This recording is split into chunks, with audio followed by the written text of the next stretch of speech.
जय श्री राम, राधे राधे। कैसे हो आप सब? आई होप आप सब अच्छे होंगे। अध्याय 16 अर्जुन की महाप्रतिज्ञा। जैसे ही सूरज डूबा, अर्जुन ने कृष्ण से शिविर में वापस जाने के लिए कहा। हजारों समसप्तकों का वध करने के बाद वह अपने रथ से उतरा और कृष्ण के साथ संध्या की देवी की पूजा की और फिर दोनों मित्र रथ पर सवार हुए और गहराते अंधेरे में युधिष्ठिर ने तंबू की ओर बढ़े। जैसे ही वे आगे बढ़े, अर्जुन को अचानक एक अजीब सी बेचैनी महसूस हुई। उसने कहा, हे गोविंद, मुझे अचानक से संदेह क्यों हो रहा है कि मेरी वाणी क्यों लड़खड़ा रही है। मैं अपने चरणों और बुरे संकेत देख रहा हूँ और मेरे अंग कमजोर हो रहे हैं। मुझे डर है कि कोई बड़ी विपत्ति आ गई है। राजा, मेरे आदरणीय वरिष्ठ और उनके अनुयायियों के साथ सब ठीक रहे। दिन भर के नरसंहार के बीच रथ को कुशलता से चलाते हुए कृष्ण ने उत्तर दिया, इन सभी कौरवों को मारे जाने पर मुझे लगता है कि तुम्हारे भाइयों और मंत्रियों के साथ सब कुछ ठीक चल रहा है। बुरे विचारों का जगह मत दो। शायद कोई छोटी मोटी आपदा घटित हुई है। अर्जुन अभी भी चिंतित था। उसने कृष्ण की बातों को स्वीकार करने की कोशिश की। रथ के मैदान में आगे बढ़ने पर उसने कुछ नहीं कहा। उसे द्रोण का ख्याल आया। गुरु युधिष्ठिर को पकड़ने पर आमादा था। क्या वह सफल हो गया? यह सोचकर अर्जुन कांप उठा और अगर युधिष्ठिर या उसके किसी भाई को कुछ हो गया तो वह जीवित नहीं रह पाता। चाहे रात को अंधेरा ही क्यों ना हो, वह पूरी कौरव सेना को बाहर आकर लड़ने के लिए चुनौती देता और उनसे हर एक को खत्म कर देता। 1 घंटे के भीतर वे शिविर में पहुंच गए और जैसे ही वे शिविर की परिधि में प्रवेश कर रहे थे, अर्जुन ने चारों ओर देखा और कहा, हे जनार्दन, मुझे ढोल और अन्य वाद्यों की शुभ ध्वनियां सुनाई नहीं दे रही हैं और जो हमारी सफलता का संकेत दे रही है। भाट और गायक हमारी जीत का वर्णन करने वाले गीत नहीं गा रहे हैं। मुझे देखकर सभी अपना मुंह फेर रहे हैं। कोई भी मुझे हमेशा की तरह सलाम करने के लिए आगे नहीं आया है। हे माधव, क्या मेरे भाइयों के साथ वह सब कुछ ठीक है?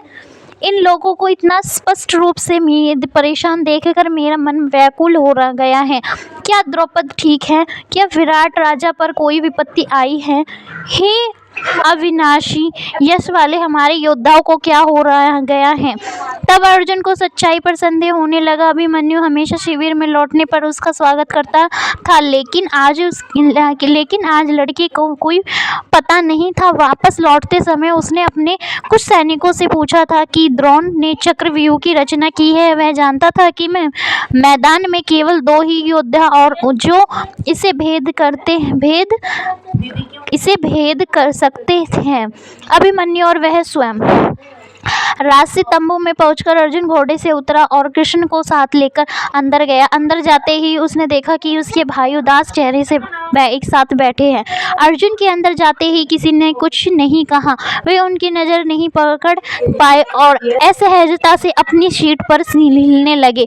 तभी अर्जुन ने अपने पुत्र को खाली आसन देखा और उसका हृदय रुक गया। वह युधिष्ठिर के पास गया और उनके चरणों में प्रणाम किया। खड़े होकर उसने अपने भाइयों के उदास चेहरे को देखा। हे राजन, आप पीले पड़ गए हैं।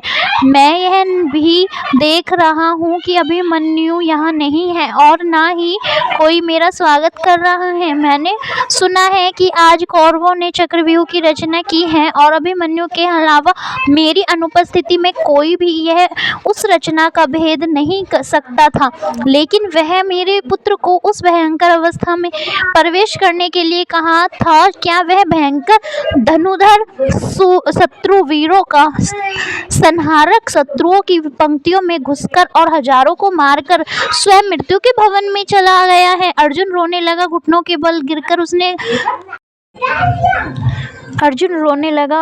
बल गिरकर उसने करुण स्वर में युधिष्ठिर से पूछा, मुझे बताओ कि वह कैसे गिरा जिसके पास शक्तिशाली भुजाएं और लाल आंखें थी, जो हमारे वंश में पहाड़ पर पैदा हुए सिंह की तरह पैदा हुआ था और वह स्वयं जो इंद्र जैसा दिखता था, वह युद्ध में कैसे मारा गया?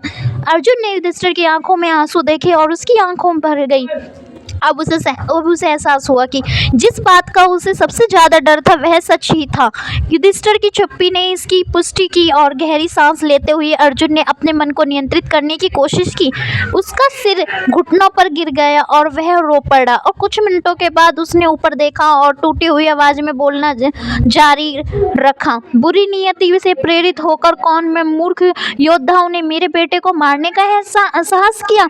वह युवक और जो प्रक्रम, उदारता और वैदिकता ज्ञान में स्वयं महापुरुष कृष्ण के सम्मान था, जैसे मारा गया। अगर मैं उस नायक को ना देखूंगा तो मेरा दूसरा स्वरूप है केशव का प्रिय है और कृष्ण की बहन का इतना प्रिय है तो मैं भी यमराज के घर में मेहमान बनूंगा। यदि मैं उस विनम्र बालक को जो कोमल वाणी और दयालु कर्मों वाला है, जिसके घुंघराले वाले बाल है और जिसकी आंखें युवा हिरण जैसी है, जिसके चाल ढंग उग्र हाथी के समान है और जिसके कंधे शक्तिशाली सिंह जैसे हैं, नहीं देख पाऊं तो मैं तुरंत ही मृत्यु के असीम क्षेत्र में चला जाऊंगा। ऐ चुप हो जाओ। कृष्ण अर्जुन के पास खड़े थे और उन्होंने अपना हाथ उसके कंधों पर रखा हुआ था। पांडव कुछ देर तक जोर जोर से विलाप करते हुए रहे और अपने बेटे के कई गुणों को वर्णन करते रहे। उनके भाई और सहयोगी चुपचाप बैठे रहे। इनके दुख में भर गए और उनके दिल दुख से भर गए, लेकिन वे आगे बैठते रहे। हालांकि वह लड़का मुझसे छोटा था, फिर भी वह मुझसे बड़ा था। वह सदाचारी, कृतज्ञ, अपने से बड़ों का आज्ञाकारी और हमेशा हमारा भला करने का इच्छुक था।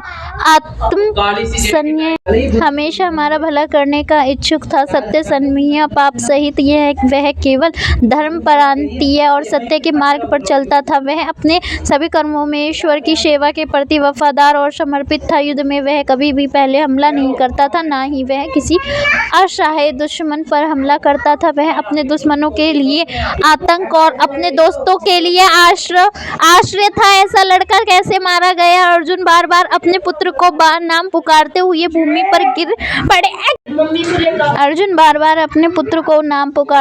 भूमि पर गिर पड़े। बड़ी मुश्किल से अपने को संभालते हुए उन्होंने कहा, आज मेरा पुत्र एक निश्चित व्यक्ति की तरह नंगे धरती पर पड़ा है। हालांकि उसके पास हमेशा सबसे सुंदर स्त्रियां रहती थी जो पहले नौकरों और भाटों द्वारा उनकी महिमा का गान किया कर जाता था और वह गिद्धड़ों और गिद्धों द्वारा उनकी सेवा की जाती है। उसका चेहरा जो शाही छत्रों की छाया के योग्य था, अब भूल और गंदगी से ढका हुआ है। अफसोस है, मैं तुम्हें खोकर इतना अभागा हूँ और देवता इतने भाग्यशाली है कि उन्हें तुम मिल गए। निश्चित रूप से यमराज, इंद्र, कुबेर और वरुण तुम्हें स्वागत अतिथि के रूप में प्राप्त करने के लिए अब तुम्हारी पूजा की तैयारी कर रहे हैं। अर्जुन ने युधिष्ठिर की ओर देखा। उन्होंने करुणा से अपने भाई की ओर देखा और उनकी आंखें रक्त रंजित थी और उनका चेहरा आंसुओं से भरा हुआ था। अर्जुन ने पूछा, हे पुरुषों श्रेष्ठ, कृपया मुझे बताइए कि क्या मेरा पुत्र स्वर्ग गया है? क्या उसे अकेले ही अनेक वीरों से युद्ध करना पड़ा और हजारों की संख्या में उनका वध करने के बाद अपने प्राण त्यागने पड़े? निश्चित रूप से उसने मेरे बारे में सोचा होगा। दुर्योधन, द्रोण, कर्ण, कृपाचार्य और अन्य लोगों द्वारा बृहद मन में से पीड़ित होकर उसने सोचा होगा, मेरे पिता मुझे बचा लेंगे। मुझे लगता है कि उन सभी क्रूर योद्धाओं ने उसे तब गिरा दिया जब वह मुझे पुकार रहा था, या हो सकता है कि क्योंकि वह वृषणी राजकुमारी के गर्भ में था, इसलिए उसने ऐसी उद्घोषणा नहीं की। अर्जुन ने खुद को धिक्कार और उसने खुद को मुख्य लड़ाई से दूर कैसे जाने दिया। जाहिर है दुर्योधन ने एक योजना बनाई थी कि जिसके लिए उसकी अनुपस्थिति जरूरी थी। जिसने इसे क्यों नहीं देखा? अगर उसने देखा होता तो अभिमन्यु अभी भी जीवित होता। उसने अपने रिश्तेदारों के कल्याण के बारे में सोचे बिना वह युद्ध में कौरवों की इच्छा से भाग गया था। अब वह उसका बेटा मर चुका था।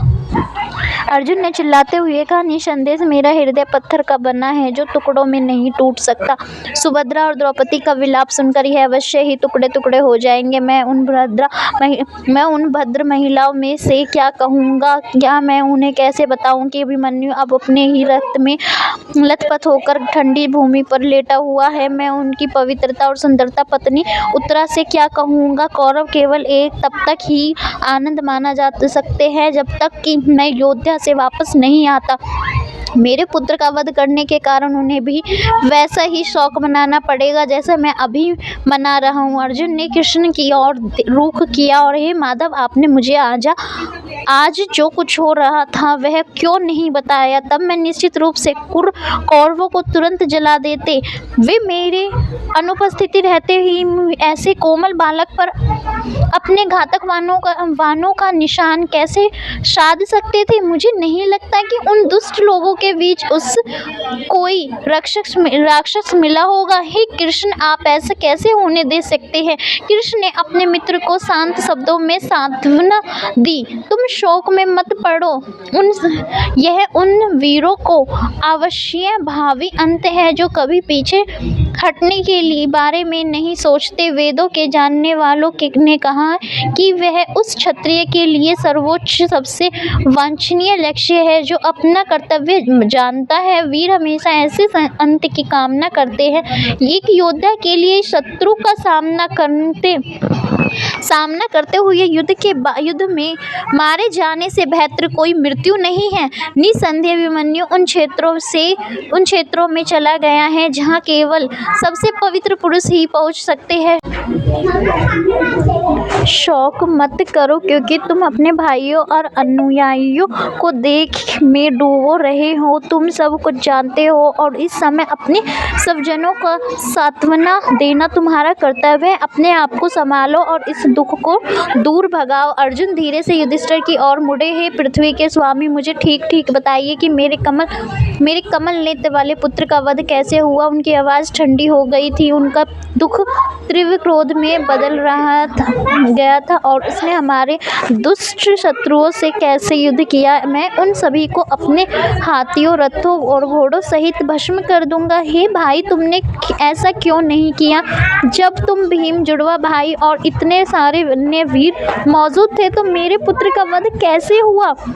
निश्चित रूप से तुम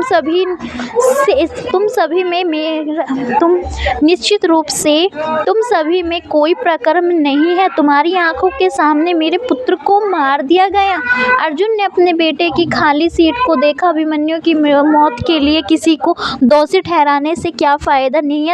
नियति ने ऐसा चाहा था जैसे हर जीवित प्राणी की मृत्यु तय होती है। फिर भी यह देखना मुश्किल था कि चीजें अलग कैसे हो सकती थी। जब अभिमन्यु को उसकी सबसे ज्यादा जरूरत थी तब वह उसके साथ क्यों नहीं था। अर्जुन ने अपना सिर हिलाते हुए कहा, मुझे खुद को दोषी मानना चाहिए। तुम सभी को कायर जानकर मैं चला गया। अफसोस किया। तुम्हारे हथियार और कवच सिर्फ सजावट के समान है। क्या तुम्हारे साहसी शब्द सिर्फ एक सभा को प्रभावित करने के लिए है। तुम सब मिलकर भी मेरे बेटे की रक्षा नहीं कर सकते। जब अर्जुन अपनी लंबी तलवार को बगल में लहराते हुए हाथों में गांडीव चिन्ह लिए अपने आसन की ओर बढ़े तो कोई भी नहीं बोला। उनकी आंखें चमक रही थी और उनके गलों पर गर्म आंसू बह रहे थे और वे बार बार आहें भर रहे थे। किसी की भी उनकी ओर देखने की हिम्मत नहीं थी। केवल युधिष्ठिर और कृष्ण जो हमेशा अर्जुन के प्रति सहमत रहते थे कुछ कहने में समक्ष थे। कुछ क्षणों के बाद युधिष्ठिर ने कहा, हे महाबाहु, जब आप संसप्तकों से लड़ने गए थे तो द्रोण ने मुझे पकड़ने के लिए खुद को झोंक दिया। उन्होंने अटूट चक्रव्यूह बनाया और अभी सभी दिशाओं में अपने अग्नि जैसे बाणों की वर्षा करते हुए वे हम लोगों की ओर बढ़े। और उस समय मैंने आपके पुत्र से कहा कि तुम इस चक्रव्यूह का भेद दो और हम सभी को भीतर जाने दो। बिना देर किए बालक आगे बढ़ा और व्यूह में प्रवेश कर गए और जैसे गरुड़ समुद्र में प्रवेश कर गया था उसने हथियार उठाकर उसका पीछा किया, लेकिन किसी तरह उस छोटे सिंधु सहायक ने हमें रोक लिया और हमने सबसे व्यासदेव से सुना है कि जयद्रथ का महादेव से वरदान मिला था कि वह हमें युद्ध में रोक सकेगा। आपका बेटा सेना में अकेला था। 6 कौरव महारथियों ने उसे घेर लिया। उन्होंने उसके रथ, कवच और हथियारों को नष्ट कर दिया। थकान से चूर होकर वह अंततः 7वें दुशासन के बेटे द्वारा मारा गया। अर्जुन विलाप करने लगा। युधिष्ठिर ने कुछ देर रुककर कहा, फिर आगे बोले। मरने से पहले उसने अनगिनत वीरों को मारा, जिनमें से कई राजा और महारथी थे। अब वह स्वर्ग में चला गया। भाग्य के अकल्पनीय कार्यों के माध्यम से वह अपने नियत अंत तक पहुंच गया और इस प्रकार हम सभी एक।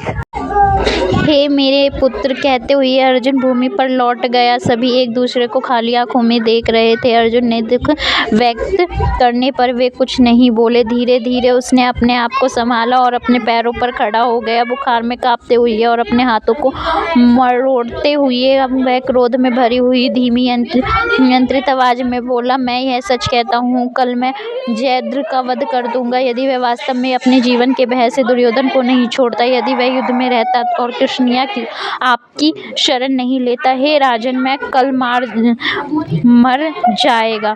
जो कोई उसकी रक्षा करने की कोशिश करेगा, चाहे वह द्रोण हो, कृपान हो या कोई और, वह मेरे वानों से मारा जाएगा। उस सिंधु शासक ने अब मेरे बेटे की मृत्यु का कारण बना अभिमन्यु और मेरे प्रति हिंसा के इस कृत्य के लिए वह मारा जाएगा। अर्जुन को लगा कि उसने सारा गुस्सा जयद्रथ पर है, जिसने दुर्योधन पर हमला करके खुद को एक नीच दुष्ट साबित कर दिया। इस बार वह बच नहीं पाएगा। हालांकि अभिमन्यु पर एक साथ 6 कौरव योद्धाओं ने हमला किया था और वह अंत में दुर्योधन ने उसे मार डाला, और लेकिन उसका दोष जयपत को ही था। कई बार योद्धा खुद को बेहतर बाधाओं से घिरा हुआ पाते हैं, लेकिन उनके सहयोगी और समर्थन हमेशा उनकी मदद के लिए आ सकते हैं। अभिमन्यु निश्चित रूप से बच सकता है, लेकिन पांडव तब तक पहुंच पाते। जयद्रथ का कृत्य नीच और अक्षम था। अर्जुन ने अपना गांडीव कसकर पकड़ लिया। जल्द ही वह नीच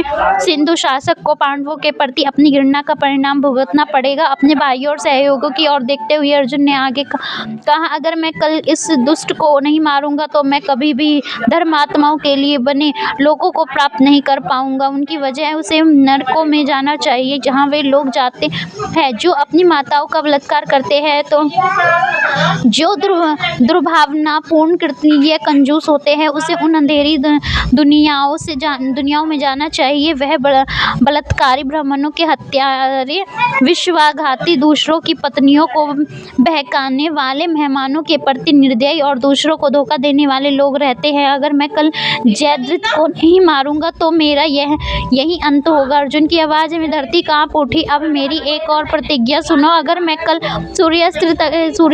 सूर्यास्त तक जयद्रथ का वध नहीं करता तो मैं धकती आग में प्रवेश करूंगा और ना तो देवता, ना असुर, नरकवासी, ना ही राक्षस, ऋषि, ना ही कोई अन्य चर प्राणी मुझे अपना लक्ष्य प्राप्त करने से रोक पाएगा। अगर जयद्रथ पाताल लोक में चला गया तो किसी तरह स्वर्ग में चढ़ गया तो मैं भी उसे ढूंढ लूंगा और उसका सिर धड़ से अलग कर दूंगा।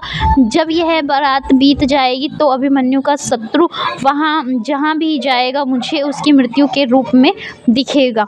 ये शब्द गंभीरता से कहने के बाद अर्जुन ने जोर से अपने धनुष की डोरी खींची और उसने ऐसी ध्वनि उत्पन्न की कि वह आकाश तक पहुंच गई। और उसी समय क्रोध में उत्तेजित कृष्ण ने भी अपना शंख बजाया और उससे ऐसी ध्वनि उत्पन्न हुई कि मानो ब्रह्मांड कंपन करने लगा। जैसे ही अर्जुन की प्रतिज्ञा की आखिर शिविर में फैली हो गई, ढोल और अन्य वाद्यों की ध्वनियां सुनाई देने लगी। साथ ही कई योद्धाओं की भयंकर चीखें भी सुनाई देने लगी। पूरा शिविर खुशी के शोर से भर गया और निश्चित रूप से अलग दिन और वो अब तक की सबसे बड़ी विपत्ति का सामना करना पड़ा। अर्जुन और दुर्योधन क्रोधित अर्जुन वास्तव में एक ऐसा शत्रु था जिससे डरना चाहिए था। अर्जुन की प्रतिज्ञा सुनने के बाद पांडव और उनके अनुयायी अपनी रणनीति पर चर्चा करने कुछ समय व्यतीत फिर रात को सो जाते हैं। वे सुबह अपने गुप्तचरों से यह जानकारी प्राप्त करने के लिए कि अर्जुन की प्रतिज्ञा की खबर पर कौरव किस तरह की प्रतिक्रिया कर रहे हैं अगर अगले दिन ही युद्ध योजना तय करेंगे। अर्जुन अपने तंबू में अकेले बैठे थे, युद्ध और क्रोध में जल रहे थे। यह युद्ध शुरू होने का बेबसी से इंतजार कर रहे थे। 1 घंटे से अधिक समय तक वह बिना हिले डुले अपने बिस्तर पर बैठे रहे। उनका चेहरा 1 घंटे से अधिक समय तक वह बिना हिले डुले अपने बिस्तर पर बैठे रहे और उनका चेहरा उनके दोनों हाथों से ढका हुआ था। वह आंसू बहते हुए बैठे थे तो कृष्ण आए और उनके पास बैठ गए और उन्होंने धीरे से लेकिन फटकारते हुए कहा, हे पार्थ, मेरी सलाह लिए बिना ही तुमने एक कठिन प्रतिज्ञा कर ली है। वह जल्दबाजी थी। तुमने अपने कंधों पर एक भारी बोझ डाल लिया है। अफसोस, हम उपहास का पात्र बनने से कैसे बचेंगे। मैंने गुप्तचरों से सुना है कि द्रोण जयद्रथ की रक्षा करने की प्रतिज्ञा करते हैं जब वह एक जबरदस्ती सेना बनाएंगे जिसकी चारों ओर से कौरवों में से सर्वश्रेष्ठ सेना ही रक्षा करेगी। 6 शक्तिशाली महारथी अर्थात कर्ण, अश्वत्थामा, भूरि, श्रवा, कृपाचार्य, वृषसेन और शाल्य उस सेना के आगे खड़े होंगे। द्रोण स्वयं एक द्वितीय दल से रहेंगे। उनके साथ जयद्रथ भी रहेगा और आपको सबसे पहले उन 6 वीरों को परास्त करना होगा और सिंधु नरेश के निकट पहुंचने से पहले योद्धाओं की एक घनी सेना का पार करना होगा। फिर आपको गुरु से युद्ध करना होगा। अर्जुन ने कोई उत्तर नहीं दिया। अर्जुन ने उसके कंधे पर हाथ रखा और सुबह उस तुम्हारे भाइयों और सहयोगियों से सलाह लेंगे। हमें एक रणनीति बनानी होगी ताकि यह सुनिश्चित हो सके कि तुम्हारी प्रतिज्ञा पूरी हो सके। हालांकि हे पांडु पुत्र, इसे पूरा करना आसान नहीं होगा। अर्जुन ने अपना सिर उठाया। उसकी आवाज लगभग गुर्राटे जैसी थी। तुमने जिन 6 रथी योद्धाओं के नाम लिए हैं वे मेरी आधी शक्ति के बराबर भी नहीं है। तो मुझे उनके सभी हथियार काटते हुए देखोगे। सिंधु का राजा मर चुका है और उसके विलाप करने वाले आयु और द्रोण की आंखों के सामने मैं उनका सिर धड़ से अलग कर दूंगा। भले ही सभी प्रमुख देवताओं की अगुवाई वाली एक दिव्य सेना उनकी रक्षा करे, भले ही मुझे समुद्र, पर्वत, स्वर्ग, पृथ्वी, दिशा उनके शासकों और सभी जंगम और अचल प्राणियों के खिलाफ लड़ना पड़े, फिर भी तुम मेरे प्रवानों से मारा हुआ देखोगे। मैं सत्य की शपथ लेता हूँ कि कोई भी मुझे रोक नहीं सकता, विशेष रूप से जब तुम मेरे साथ हो। हे जनार्दन, मेरी सफलता निश्चित है। अर्जुन कई मिनट तक अपना दृढ़ निश्चय और आत्मविश्वास व्यक्त करता रहा और वह अपनी प्रतियोद्ध लाठी से लेश राक्षस की मृत्यु का भी सामना करने के लिए तैयार था। कल तुम मुझे जलते हुए वानों से शत्रुओं की पंक्तियों को चीरते हुए दिखोगे जैसे वर्ष पहाड़ की चीरते हैं और मेरे गांडीव से मन की गति से छोड़े गए वानों हजारों की संख्या में गिरेंगे और मैं अपने आप को बिल्कुल भी रोक नहीं पाऊंगा। फिर भी लोग यमराज, कुबेर, वरुण, इंद्र और महेश्वर से प्राप्त मेरे अस्त्रों की शक्ति को देखेंगे। मैं ब्रह्मन का अस्त्र फेंकूंगा और जो कोई भी मेरे रास्ते में खड़ा होने की कोशिश करेगा उसे नष्ट कर दूंगा। पृथ्वी मनुष्य, घोड़ों और हथियारों के शवों में भर जाएंगे। अभी में खून बह रहा होगा और वे जीवनहीन हो जाएंगे। अर्जुन अपने पैरों पर खड़ा हो गया और हाथ में गांडीव लेकर कृष्ण के सामने खड़ा हो गया और उसका चेहरा लाल हो गया और उनके होठ कांप रहे थे। पापी जयद्रथ हमारे साथ अपने रिश्ते को भूल गया और हमसे केवल घृणा करता है और मैं कल उसका वध करूंगा जिससे उसके मित्र अनुयायी दुखी होंगे। अर्जुन को युद्ध शुरू होने की तीव्र इच्छा हुई और उसके वाहन तर्कस से उछलने को तैयार लग रहे हैं और उसके हाथ में गांडीव हिल रहा था। वह कृष्ण की आशंका को समझ नहीं पा सका और उसकी वर्तमान स्थिति में कौरवों और उसके विरुद्ध खड़े होने की क्या संभावना थी। उसने अपना धनुष सोने के बक्से में रख दिया और अपने चमचमाते तब कवच को खोलते हुए उसने पूछा, हे प्रभु, इंद्रियों के स्वामी, आप मुझे क्यों डांट रहे हैं? आप मेरा पराक्रम जानते जानते हैं और आप अपनी शक्ति भी जानते हैं।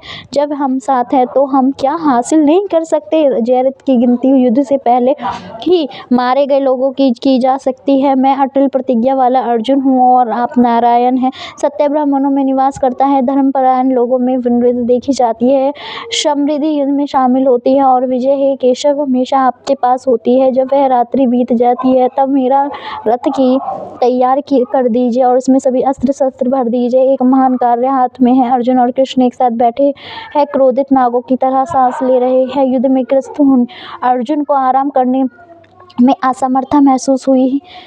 कृष्ण ने भी बहुत दुख प्रकट किया। जब पांडव जंगल में थे तब उन्होंने अभिमन्यु को पालने में मदद की थी और अपने भतीजे के प्रति एक प्यारे पिता की तरह काम किया था। एक लड़का हमेशा उनके साथ रहा था। कृष्ण ने उसे व्यक्तिगत रूप से अपने कई युद्ध कौशल सिखाए थे और वे अक्सर द्वारका के आसपास के जंगलों में एक साथ शिकार और खेल खेलते थे। अर्जुन कृष्ण को क्रोधित में उत्तेजित देखकर इंद्र समेत देवता चिंतित हो गए। यदि वे दोनों अपना क्रोध प्रकट करते हो तो निश्चित रूप से ब्रह्मांड नष्ट हो सकता था। कई कुछ दिखाई दिए और शुष्य हवाएं चली। आपस आसमान में गरज के साथ बिजली गिरी और धरती पर वज्रपात हुआ और धरती कांप उठी और नदियाँ पीछे की ओर बहने लगी। हम जबकि घड़ियों और कौओं की चीखें हर जगह गूंज उठी। अर्जुन ने कृष्ण से महिलाओं के कक्ष में जाकर सुभद्रा को सांत्वना देने कहा और वहीं राजकुमारी द्रौपदी और अन्य राज्य स्त्रियां अपने पतियों के आसपास रहने के लिए युद्ध भूमि में आई थी। कृष्ण उनके तंबू में गए और उनसे भूमि पर लेटे हुए बाज की तरह रोते हुए पाया और उसके पास बैठकर उन्होंने सांत्वना देते हुए कहा, हे वृषणी वंश की पुत्री, इस लोक को मत भोगो। अभिमन्यु को वह अंत मिला है जिसकी वीरों को सदैव चाहत रहती है। हजारों शत्रुओं का वध करने के पश्चात वह स्वर्ग के सर्वोच्च क्षेत्रों में पहुंच गया है। यद्यपि वह मात्र एक युवक है और फिर भी उसने एक ऐसी मंजिल प्राप्त कर ली है जहाँ पहुंचना सिद्ध योगियों के लिए भी कठिन है। निश्चित ही उसका सौभाग्य है। हे सुशील, तुम एक वीर की पत्नी, एक वीर की पुत्री और एक वीर की माता हो। वीरों की जाति में जन्म लेने के कारण तुम्हें वीर गति को प्राप्त हुई शक्ति पर शौक नहीं करना चाहिए, ना ही उनकी मृत्यु का बदला लिया जाएगा। कल तुम सुनोगी कि अर्जुन ने जयद्रथ का सिर धड़ से अलग कर दिया है। उठो और अपने शोक से जोर को त्याग दो। तुम अपनी पुत्रवधु प्यारी बहन को सांत्वना देनी चाहिए। और सुभद्रा जहाँ लेटी थी वहाँ से कृष्ण की ओर देख रही थी। उसकी आंखें लाल थी और चेहरा काजल भरा हुआ था और उसके भूषण फर्श बिखरे पड़े थे और पास ही उसकी माला कुचली हुई पड़ी थी और उसके शब्द बार बार सिसकियों से बाधित हो रहे थे। हाय मेरे भाग्य पुत्र, तू युद्ध में क्यों गया? हे पुत्र, युद्ध में अर्जुन के समान होने के बावजूद तू कैसे नष्ट हो गया? मैं तेरे श्याम और सुंदर मुख को धूल में सना हुआ और रक्त में सना हुआ ठंडी भूमि पर लेटे हुए कैसे देख सकती हूँ? पांडवनी वृषणी पांचालियों राक्षस होने के बावजूद तू किसके द्वारा मारा गया? धिक्कार भीम के बल पर, अर्जुन के प्रकरण पर, पंचाल के प्रकरण पर। जब वे अपनी आंखों के सामने एक बालक को मारने से नहीं बचा सके तो उनकी शक्तियों का क्या उपयोग? आज से पृथ्वी सुनसान सौंदर्यहीन देख रहा हूँ क्योंकि मैं अपने पुत्र को नहीं देख पा सकता। मेरी आंखें शोक में अंधी हो गई है। मेरा मन पूरी तरह भ्रमित हुआ है। हे मेरे पुत्र, तू स्वप्न में देखे और सोए हुए खजाने के समान था। हाय, इस संसार में सब कुछ क्षण भंगुर और मिथ्या है, जैसे समुद्र पर झाग।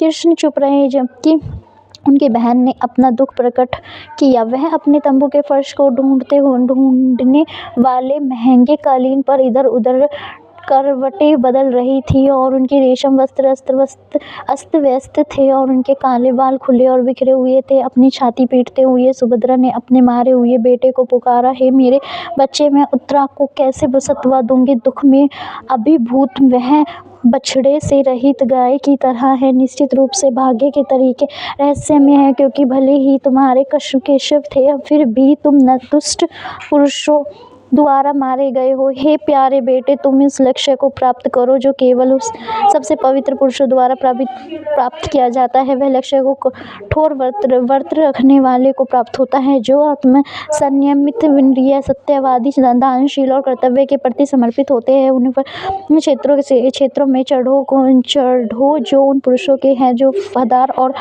भगवान की सेवा के लिए समर्पित। उन्होंने सभी स्वार्थी विचारों को त्याग दिया है और वे केवल दूसरों के कल्याण के लिए जीते हैं। सुभद्रा जब शोक में लोटपोट हो रही थी, तब ही द्रौपदी उत्तरा के साथ अपने तंबू में आ गई है और वे भी विलाप करते हुए सुभद्रा के पास जमीन पर गिर पड़ी। तीनों महिलाएं पागल प्राणियों की तरह लग रही थी और करुण के स्वर में चिल्लाने लगी। आंखों में आंसू भरकर कृष्ण ने उनके चेहरों पर ठंडा जल छिड़का और उन्हें संबोधित करते हुए उनकी आवाज कांप उठी। हे सुभद्रा, इस शोक को त्याग दो। हे पांचाली, हे उत्तरा, हिम्मत रखो। हे सबसे सुंदर देवियों, विलाप करने की बजाय हमें प्रार्थना करनी चाहिए कि हमारी जाति के सभी सदस्य उसी अवस्था को प्राप्त करें जो अभिमन्यु ने प्राप्त की है। अन्य सभी योद्धा एकजुट होकर केवल उन पराक्रमों को प्राप्त करने का सपना ही देख सकते हैं जो उसने केवल ही युद्ध में हासिल किए हैं। कृष्ण ने महिलाओं से विदा ली और अर्जुन के तंबू में वापस चले गए। आधी रात हो चुकी थी और सेवकों ने फूलों की मालाओं से सजा कुशा घास का एक शुभ बिस्तर बिछा दिया था और एक मोटे गलीचे पर इत्र छिड़का हुआ था और अपने हथियारों को बगल में रखकर कृष्ण शांति में लेटे हुए थे। अपना सिर अपनी वहां पर रखा हुआ था। तंबू के भीतर ब्राह्मणों ने युद्ध के पीड़ितों को शिव को अर्पित करने की सामान्य रात्रि समारोह किया और ताकि वह उन्हें सुरक्षित रूप से उनके अगले गंतव्य तक पहुंचा सके। अर्जुन ने कृष्ण की पूजा की और फिर उनके बगल में ही उनके बिस्तर पर लेट गए। कृष्ण ने कहा, हे प्रथापुत्र, अब आराम करो, कल तुम्हें बहुत बड़े काम करने हैं। जय श्री राम। वीडियो अच्छी लगी हो तो प्लीज़ चैनल को लाइक एंड सब्सक्राइब करना ना भूले। Thank you for watching this video.